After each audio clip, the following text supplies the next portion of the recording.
मुंबई महानगरपालिका निवडणूक निकालांनंतर सध्या सर्वाधिक चर्चित असलेला प्रश्न म्हणजे मुंबईचा पुढील महापौर कोणाचा होणार आणि सत्तेचे सूत्र कोणाच्या हाती जाणार.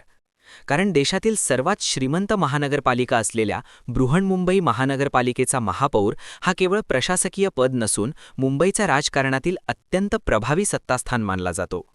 निवडणूक निकालांनंतर महानगरपालिकेतील संख्याबळाचे चित्र हळूहळू स्पष्ट होत असून भाजप आणि शिवसेना शिंदे गटाची महायुती आघाडीवर असल्याचे चित्र सध्या दिसत आहे.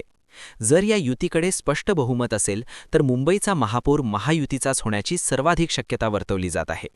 दुसरीकडे शिवसेना उद्धव ठाकरे गट, काँग्रेस आणि राष्ट्रवादी काँग्रेस एकत्र आल्यास तेही महापौर पदावर दावा ठोकू शकतात, मात्र त्यासाठी त्यांना संख्याबळ दाखवावे लागणार आहे. जर कोणत्याही गटाला स्पष्ट बहुमत मिळाले नाही तर अपक्ष नगरसेवक आणि छोटे पक्ष निर्णायक ठरू शकतात आणि अशा परिस्थितीत समर्थनपत्रे व राजकीय हालचालींना वेग येण्याची शक्यता आहे. मनसेकडे संख्याबळ मर्यादित असले तरी महापौर निवडीत किंगमेकरची भूमिका मनसे बजावू शकते. महापौर निवड ही थेट जनतेतून न होता नगरसेवकांमधून होत असल्यामुळे संख्याबळ आणि युती निर्णायक ठरते.